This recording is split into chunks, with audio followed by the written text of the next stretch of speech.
My fear was that I was going to die. I found out with a routine mammogram that showed some abnormalities that required further testing, that required a lumpectomy, that required further testing, and then after a number of MRIs and scans, I opted for a bilateral mastectomy.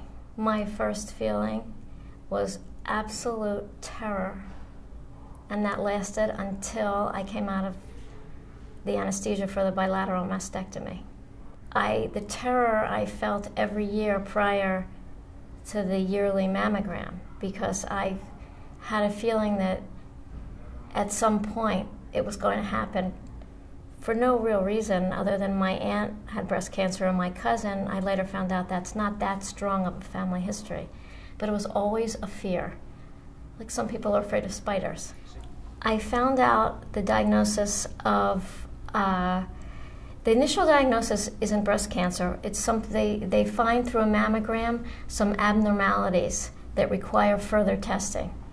And when you're sitting in the radiologist's office and she comes in with the face that you know is, well, the difficult part was the diagnosis, was that that period of 3 months where I was going through all of those diagnostic tests, MRIs, sonograms, biopsies. That was the difficult part, because one test leads to another. So if you find a little something that's abnormal, you have to investigate it. The treatment was the mastectomy. In deciding what kind of treatment I was going to have, there are options, and I found it very helpful to speak to people who had been through the process. Living near this major metropolitan area, we have access to very good doctors. And my cousin, who had a bilateral mastectomy a few years before I did, and whose husband is a doctor at NYU, had done all the initial research. My decision was really what kind of treatment I was going to have. There were options. I could have opted for continuing to have lumpectomies. I found that the most helpful method for me to make a choice was to determine what I was the most afraid of. And I was not afraid of losing breasts.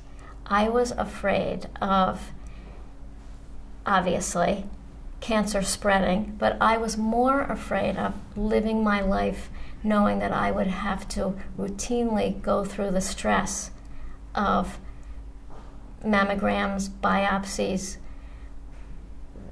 all kinds of tests. So that's what I would tell people. That was a very important method that I used to make a decision. I found that the surgeon will not routinely tell you what choice to make. So you really have to investigate it yourself, but also determine what's best for you. I would tell them what the surgeon told me and my mother told me, although my mother is not a medical person. She said to me, "You are going to be fine." And that was the most powerful set of words that anybody could hear.